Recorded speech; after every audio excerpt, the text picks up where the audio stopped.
একগাদা বই দেখে জর্জর ভাব চলে এসেছে তুলির। সোফায় বসে মাথায় হাত দিয়ে বসে আছে ইনশিতা ও আমরিনের সাথে। নতুন বই দেখে আমরিন তো মহা খুশি, কিন্তু বেচারি তুলির অবস্থা বেহাল। তুলির দিক তাকিয়ে মিটমিট করে হাসছে ইনশিতা ও আমরিন। সায়রা বেগম যে সেই কখন ওদের জন্য কফি পাঠিয়েছে সেই খেয়ালও নেই কারো। কেউ মাথায় হাত দিয়ে রাখতে ব্যস্ত, তো কেউ ব্যস্ত অবলোকন করতে। একটু আগেই আদ্র বইগুলো এনেছে। ড্রয়িং রুমের টেবিলে সার্ভেন্টকে বইগুলো রাখার ইশারা করে তুলির মুখের দিকে এক পলক চেয়ে চলে গেল উপরে। তুলি তো বই দেখে অজ্ঞান অজ্ঞান অবস্থা, আদ্রর দিকে তাকানোরও সুযোগ পায়নি সে। সায়রা বেগম পাশে এসে বসলো, হাসি মুখে বলে উঠল, বাহ আদ্র দেখছি তোদের বইও নিয়ে এসেছে, ভালোই হলো, এখন থেকে পড়া শুরু করে দে দুজন, ভালো জিপিএ পেতে হবে কিন্তু। সায়রা বেগমের কথা হয়তো কারোরই কর্ণগোচর হয়নি। সবার দিকে চেয়ে তার চোখ গেল তুলির উপর। নিজের দুই মেয়েকে ধমকে উঠলেন তিনি, কফি না খেয়ে ঠান্ডা করে ফেললি, আর বোকার মতো বসে আছিস কেন দুজন? তোদেরকে কি এখন সেরা বোকার অ্যাওয়ার্ড দেওয়া হবে যে এমন ভান ধরে বসে আছিস? মায়ের ধমকে ভড়কে গেল ইনশিতা ও আমরিন। মুচকি হেসে বলল, তোমার বোনের মেয়ের মাথায় হাত কেন আম্মু? ইনশিতার কথা শুনে ঠিক হয়ে বসলো তুলি। সায়রা বেগম তুলির মাথায় হাত বুলিয়ে জিজ্ঞেস করলেন, কি হয়েছে মা, তুমি কোনো বিষয়ে চিন্তিত? হ্যাঁ খালামণি, আমি বায়োলজির ব্যাপারে খুবই চিন্তিত। দেখো না তোমার ছেলে কতগুলো বই নিয়ে এসেছে, এতগুলোই কি পড়তে হবে? আর বায়োলজি 2টা পার্ট। বিষণ্ণ স্বরে কথাটা বলে উঠল তুলি। তুলির কথা শুনে ইনশিতা ও আমরিন জোরে হেসে দিল। মানুষ ম্যাথ, ইংরেজি, ফিজিক্সে দুর্বল হয়, কিন্তু তুলি শেষ পর্যন্ত বায়োলজিতেই ভীত। ইনশিতা হেসে বলে উঠল, সমস্যা নেই তুলি, ভাইয়া খুব ভালো বায়োলজি পড়ায়, তোকে বরং ভাইয়াই পড়িয়ে দিবে। মেয়ের দিকে চাইলেন সায়রা বেগম, মুখে হাসি ফুটিয়ে বললেন, আদ্র তো সারাদিন হসপিটাল থেকে রাত্রে খুব টায়ার্ড থাকে, তার চেয়ে বরং ভালো হবে আদ্রর ফ্রেন্ড সিয়ামকে আমি বলবো তুলিকে পড়াতে, শুনেছি সিয়ামও খুব ভালো পড়ায়। আমরিনও বলে উঠল, ঠিক বলেছ আম্মু, আমিও পড়বো সিয়াম ভাইয়ের কাছে। ঠিক আছে তোরা বস, আমি আবার কফি করে আনছি। তুলির বিষণ্ণ মন খুশিতে ভরে গিয়েছিল আদ্রর কাছে পড়তে পারবে শুনে, কিন্তু এখন আরো বেশি বিষণ্ণতা ঘিরে ধরেছে তুলিকে অন্য কারো কাছে পড়তে হবে ভেবে। তুলি নিজেই ঠাউর করতে পারছে না আসলে তুলির মন কি চায়। আদ্র নামটা শুনলেও প্রশান্তি বয়ে যায় হৃদয় জুড়ে। উপর থেকে সব কথাই শুনলো আদ্র। তাচ্ছিল্যের হাসি হেসে চলে গেল রুমে। আজ খাবার টেবিলে আদ্রকে দেখতে পায়নি তুলি। আদ্র নাকি খাবে না বলে জানিয়েছে। সন্ধ্যার পর একবারও দেখা মেলেনি আদ্রর। চারদিকে নিকশ কালো অন্ধকার। তুলির চোখে এক ফোঁটাও ঘুম নেই। আদ্রকে দেখতে না পেয়ে ছটফট করছে তার মন। অন্য এক কারণেও মন ছেয়ে আছে অমানিসা। আহাত ফোন দিয়েছিল আজ অনেকবার, কিন্তু ফোন রিসিভ করেনি তুলি। কেনই করবে? সে তো চায় না কোনো পিছুটান। আহাদের প্রতি কৃতজ্ঞও তুলি, কারণ বিয়েটা না ভাঙলে হয়তো কখনই এখানে আসা হতো না তুলির, আর কখনো আদ্র নামক মানুষটার সাথে দেখা হতো না। তবে আহাদ তো একবার হলেও ঝুমুর কথা বলতে পারতো তুলিকে। এই একটা গোপন সত্যই তুলিকে কষ্ট দিচ্ছে বারবার। বিষাদে ছেয়ে যাচ্ছে ছোট্ট মনটা। ব্যালকনিতে এসে দাঁড়ালো তুলি। হঠাৎ চোখ গেল পাশের ব্যালকনিতে। খুব কাছাকাছি ব্যালকনিটা। অন্ধকারে কারো বসে থাকার উপস্থিতি বোঝা যাচ্ছে। হাতে জ্বলন্ত সিগারেট। ভ্রুকুচকে তাকালো তুলি। কিছুটা কাছে যেতেই নিজের বারান্দার ড্রিম লাইটের আবছা আলোয় মানুষটাকে চিনতে একটুও ভুল হয়নি তুলির। এখন একটি অ্যাড চলবে, আপনারা চাইলে স্কিপ করতে পারেন। ওয়ানেক্স হচ্ছে সবচেয়ে বিশ্বস্ত বুকমেকার, যা পিএসজি এবং সিরিয়া অ্যাপের অফিসিয়াল পার্টনার। খুব শীঘ্রই ইন্ডিয়ান প্রিমিয়ার লিগ শুরু হতে চলেছে, এবং এটি সবচেয়ে বড় সুযোগ আপনার প্রিয় দলকে সমর্থন করার। এই অ্যাপে আপনি cricket, football, tennis live match দেখতে এবং তাদের স্কোর ভবিষ্যৎবাণী করে সহজে অর্থ উপার্জন করতে পারবেন। সেই সাথে বিএমডব্লিউ গাড়ি, আইফোন, ল্যাপটপ এবং আরো অনেক নগদ পুরস্কার জেতারও সুযোগ রয়েছে। এই অ্যাপটিতে আপনি crash, crystal, under and over 21 ইত্যাদি গেম খেলে সহজেই আয় করতে পারবেন। আপনি বিকাশ, নগদ, ব্যাংক, ক্রিপ্টো, পেপাল এবং অন্যান্য সহজ পদ্ধতির মাধ্যমে সহজেই আপনার জেতা টাকা তুলতে পারবেন। এখানে আপনি 24 ঘন্টা 7 দিন গ্রাহক সহায়তা পাবেন। তাই এখনই পিন কমেন্টের লিঙ্ক ব্যবহার করে রেজিস্ট্রেশন করুন, অথবা গুগলে ওয়ানেক্স সার্চ করে রেজিস্ট্রেশন করুন। আর হ্যাঁ, রেজিস্ট্রেশনের সময় আমার প্রোমো কোড ওয়ানমারুফ ব্যবহার করে প্রথমবার ডিপোজিটে 20,000 টাকা পর্যন্ত জেতার সুযোগ পান। গলা শুকিয়ে গেল তুলির। শুকনো কণ্ঠে আলতস্বরে ডেকে উঠল, আদ্র।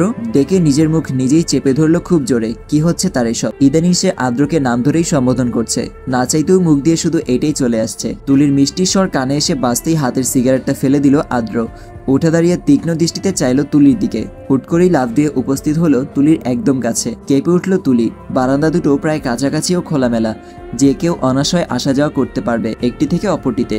নিজের এত কাছে আদ্রর উপস্থিতি যেন তুলির শরীরে অজস্র শিহরণ জাগিয়ে তুলল। আস্তে আস্তে এক কদম করে পিছিয়ে দেওয়ালে গিয়ে ঠেকল তুলি। সম্মোহিত চাহনি নিয়ে আদ্র দেওয়ালে এক হাত ঠেকিয়ে ঝুঁকে পড়ল তুলির দিকে। হাতুড়ি পিটা শব্দ শুরু হলো তুলির হৃৎপিণ্ডে। সেই সাথে হৃদয়ে শীতল স্রোত অনুভব করলো আদ্র। তুলির দিকে ঝুঁকে চেয়ে রইল এক দৃষ্টিতে। সম্মুখে থাকা মেয়েটার হৃদস্পন্দন স্পষ্ট তার কানে এসে বাজছে। শ্যামাবতী কন্যার মুখশ্রীতে চোখ বুলালো আদ্র। কম্পনরত ঠোঁটের উপর গিয়ে নজর ঠেকলো তার। বুকে শুরু হলো ভয়ানক ঝড়। সাথে সাথেই চোখ ফিরিয়ে নিল সে। কোনো ক্রমেই ভুল করা যাবে না আদ্র। মেয়েটা এখনো ছোট, তার অবুঝ মনের সুযোগ তুই নিতেই পারিস না, কন্ট্রোল কর নিজেকে। মনে মনে কথাটা বলেই তুলির উপর থেকে নিজের দৃষ্টি ফিরিয়ে নিল আদ্র। তুলি এখনো দেয়ালের সাথে মিশে আছে, বুকে টিপ টিপ শব্দ হচ্ছে অনবরত। চোখ দুটো বুঝে নিয়েছে সেই কখন। তুলির কপালে আসা চুলগুলো কানের পেছনে পরম যত্নে গুজে দিল আদ্র। অস্পষ্ট ঘোর লাগা গলায় বলে উঠল, সবসময় আদ্র ডাকটাই যেন তোমার মুখে থাকে তুলি। আদ্রবীতিতে যেন আর কোনো ডাকই এত মধুরভাবে না আসে তোমার কণ্ঠ থেকে, নয়তো তোমার বোয়া হয়ে থাকতে হবে চিরকাল। চোখ মেলে আদ্রর উজ্জ্বল ফর্সা চেহারায় দৃষ্টি নিক্ষেপ করল তুলি। ডাগর ডাগর আঁখি দুটোতে বিরাজ করছে মুগ্ধতা, আদ্রর প্রতি মুগ্ধতা। আদ্রর চোখ দুটোতে অদ্ভুত এক নেশা। প্রচণ্ড বেগে বুকটা ধূপ করে উঠল তুলির। তড়িঘড়ি করে মুখ ফিরিয়ে নিতেই আলতো হেসে বলে উঠল আদ্র, মানুষকে মারাত্মক নেশায় ডুবিয়ে মুখ ফিরিয়ে নিলে চলবে? শাস্তি তো পেতেই হবে তুলা। চমকালো তুলি, কিছুই বুঝতে পারল না। আমতা আমতা করে প্রশ্ন করলো, কেমন শাস্তি? জবাব দিল না আদ্র। তুলির ডান হাতটা টেনে কামড় বসিয়ে দিল আঙুলে। ব্যথায় চিল্লাতে নিলে সেকেন্ডেই তুলির মুখে হাত চেপে ধরল আদ্র। তুলির চোখের চাহনিতে নিজের চোখ জোড়া রেখে রাগান্বিত কণ্ঠে বলে উঠল, আর কখনো ওড়না ছাড়া যেন ব্যালকনিতে না দেখি। আশা করি কামড়টা তোমার স্মরণ করিয়ে দিবে। কথাটা শেষ করেই আদ্র চোখের পলকে তুলিকে ছেড়ে দিয়ে চলে গেল নিজের ব্যালকনিতে। থমকে রইল তুলি। ওড়নাটা যে রুমে রয়ে গেছে খেয়ালই ছিল না তার। হুশ আসতেই দৌড়ে গিয়ে ওড়না নিয়ে এলো রুম থেকে। ব্যালকনিতে দাঁড়িয়ে থাকা আদ্রর দিকে তাকিয়ে ধরা গলায় বলল, সিগারেট খেলে ফুসফুসের ক্ষতি হয়, ক্যান্সার হয়। আপনি কি ডাক্তার হয়ে এটাও জানেন না ডাক্তার সাহেব? ক্যান্সার হলে তো মরে যেতাম, কিন্তু আমি তো এর চেয়েও মারাত্মক ব্যাধিতে আক্রান্ত, যা ঘুমাতেও দেয় না, শান্তির নিঃশ্বাসও ফেলতে দেয় না। ধীরস্বরে কথাগুলো বলে রুমের দিকে পা বাড়ালো আদ্র। কণ্ঠে কেমন যেন বিষাদ মিশে আছে। তুলি দু চোখ ছোট করে তাকালো। আদ্রর কথাগুলোর মাঝে এত রহস্য কেন? উনি কি সহজ ভাষায় কথা বলতে পারেন না? আমার মস্তিষ্ক তো ওনার কথা ধারণই করতে পারে না। এখনই মিষ্টির শর্ত, এখনই আবার গম্ভীরতা। হঠাৎ দূরে যায়, আবার হঠাৎ কাছে এসে আমার হৃৎপিণ্ডের চলাচল প্রায় থামিয়েই দেয়। অদ্ভুত আপনি আদ্র। আদ্রর যাওয়ার পানে চেয়ে অস্পষ্ট স্বরে বলে উঠল তুলি। কলেজে ক্লাস শুরু হয়ে গেছে প্রায় 15 দিনের মতো হয়েছে। এই 15 দিনে তুলি ও আমরিন নতুন নতুন বান্ধবীও জুটিয়ে ফেলেছে। তুলি ও আমরিনের মাঝে সময়ের স্রোতে গড়ে উঠেছে গভীর বন্ধুত্ব।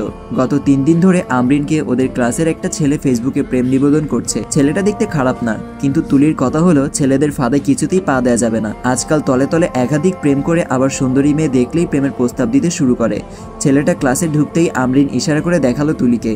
ব্রুকুচকে তাকিয়ে শয়তানি হাসলো তুলি। আমরিনের দিকে চেয়ে বলল, তাহলে পরীক্ষা করে দেখা যাক। আমরিনও দুষ্টু হেসে বলল, অবশ্যই, আমার তোমাকে খুব ভালো লাগে। তোমার কাছে আমাকে কেমন লাগে? যদি ভালো লাগে তবে কলেজ ছুটির পরে কলেজের পেছনের গোলাপ গাছ থেকে একটা কালো গোলাপ এনে আমাকে দিও, আমি তোমার অপেক্ষায় থাকবো। একটা কাগজে সুন্দর করে বাক্যগুলো লিখে কাগজটা মুড়ে ছুড়ল ছেলেটার দিকে। একটু পেছনের দিকে বসায় কারোরই চোখে পড়েনি তুলির এই কাণ্ডটা। কাগজটা গিয়ে ছেলেটার গায়ে পড়ল। ফিরে তাকাতেই চোখ পিটপিট করে চাইল তুলি। সাথে সাথেই ছেলেটা দাঁত কেলিয়ে হেসে কাগজটা পকেটে ঢুকিয়ে নিল। অগ্নিদৃষ্টি নিক্ষেপ করলো আমরিন। তুলির হাত চেপে ধরতেই তুলি গলা ঝেড়ে বলে উঠল, দেখলি তো কেমন ছেলে? তুই যে পাশে বসে আছিস তাও তো তোয়াক্কা করেনি, তার জন্যই পরীক্ষাটা করা। শালা অসভ্য পোলা। হ্যাতেরও তো আমি ছাড়মই না। একবার ছুটি হোক কলেজটা, জুতো পিটা করবো ফাজিলটারে। তুলির কাঁধে মাথা হেলিয়ে আমরিন ঠোঁট ভেঙে বলল, ঠিক বলেছিস দোস্ত। অসভ্য পোলার প্রেমে যদি আমি ডুবে যেতাম তাহলে আমার সর্বনাশ হয়ে যেত, ভয়ঙ্কর সর্বনাশ। এই পোলারে তুই আর আমি মিলে উচিত শিক্ষা দেব। গাড়িতে হেলান দিয়ে দাঁড়িয়ে আছে আদ্র। কালো শার্ট, চোখে সানগ্লাস, অস্থির এক লুক নিয়ে গাড়িতে হেলান দিয়ে ফেসবুক স্ক্রল করতে মগ্ন। কিছু মেয়ে একদৃষ্টিতে তাকিয়ে আছে আদ্রর দিকে। চোখ মোবাইলে নিবদ্ধ থাকলেও কারো কারো নজর যে নিজের উপর তা ঠিকই অনুধাবন করতে সক্ষম আদ্র। মুচকি হেসে মোবাইলটা পকেটে ঢুকিয়ে নিল। আমরিন ও তুলির অপেক্ষায় ছিল এতক্ষণ। এদিক দিয়ে বাসা যাবে, তাই ভাবছিল তুলি ও আমরিনকে সাথে নিয়ে যাবে। তিনটা দিন তুলিকে দেখেনি তার আঁখি দুটো। সেমিনার থেকে ফিরে সোজা কলেজের সামনেই হাজির। তৃষ্ণার্ত চোখ দুটো সামনের দিকে তাক করতেই চরচর করে রক্ত উঠে গেল আদ্রর মাথায়। চোখ দুটো তীব্র লাল হয়ে এলো। হাত মুঠো করে নিজের চুলগুলো টেনে গাড়িতে খুব জোরে ঘুষি বসিয়ে দিল। এমন কাণ্ড দেখে ঘাবড়ে গেল মেয়েগুলো। তাড়াতাড়ি পা চালিয়ে সরে গেল সেখান থেকে। ক্লাসের সেই ছেলেটা সত্যি সত্যি গোলাপ নিয়ে হাজির আমরিন ও তুলির সামনে। গোলাপটা তুলির দিকে বাড়িয়ে রেখেছে 5 মিনিট যাবৎ। মুখ চেপে হাসছে তুলি। চোখ কটমট করে রাগী কণ্ঠে বলে উঠল আমরিন, এই ছেলে তোমার লজ্জা করে না? আমাকে প্রপোজ করে আবার আমার বেস্টিকেই ফুল দিচ্ছ? একটু হাসলো ছেলেটা। এক হাত দিয়ে মাথা চুলকে বলল, লজ্জা কিসের? তুমি আর তোমার বেস্টি তো একই, একজন আমার গার্লফ্রেন্ড হলেই হয়। ধপ করে জ্বলে উঠল আমরিন। পায়ের জুতো খুলে ছেলেটাকে মারতে নিলে তুলি বাধা দিয়ে বলল, দোস্ত আমি কখনো কালো গোলাপ দেখিনি রে। বেচারা কত কষ্ট করে চুরি করে গোলাপটা এনেছে। এই ছেলে, গোলাপ দিয়ে যাও আমায়, তারপর খাও আমরিনের জুতো পেটা। হেব্বি মজা কিন্তু। এই আমরিন কষিয়ে দিস কিন্তু। ছু মেরে গোলাপটা হাতে নিতে না নিতেই তুলি ছিটকে পড়লো মাটিতে। তুলিকে পড়তে দেখে আতঙ্কিত নয়নে চাইলো আমরিন ও ছেলেটা। মাথা তুলে ভাইয়ের লাল বর্ণের চোখ দেখে পিলে চমকে উঠল আমরিনের। থরথর করে কাঁপতে লাগলো সে। জুতাও হাত থেকে পড়ে গেছে। ছেলেটা সেই কখনই প্রকারপার। তুলির দিকে দৃষ্টি রেখে আদ্র আমরিনের উদ্দেশ্যে বলে উঠল, গাড়িতে গিয়ে বস। অসহায় চোখে তুলির দিকে চেয়ে ভো দৌড় মারল আমরিন। বিস্ময়ে অভিভূত হলো তুলি, চোখে অজস্র ভয়। এক হাঁটু গিরে তুলির কাছে বসলো আদ্র। হাত বাড়িয়ে তুলির লাল হয়ে যাওয়া গালটা স্পর্শ করলো। জ্বলে উঠলো গালটা। চোখ ছাপিয়ে নেমে এলো জল। দাঁড়িয়ে পড়লো আদ্র। রাগটা বজায় রেখে বলে উঠল, উঠে দাঁড়া। তুলি কোনো রেসপন্স করলো না। থাপ্পড়টা এতটাই জোরে লেগেছে যে কানটাও ঝিমঝিম ধরে আছে। তুলির সাহস দেখে মেজাজ প্রচন্ড গরম হয়ে গেল আদ্রর। আমি কি বলেছি তোর কানে ঢুকে নাই? সাহস বেড়ে গেছে তাই না?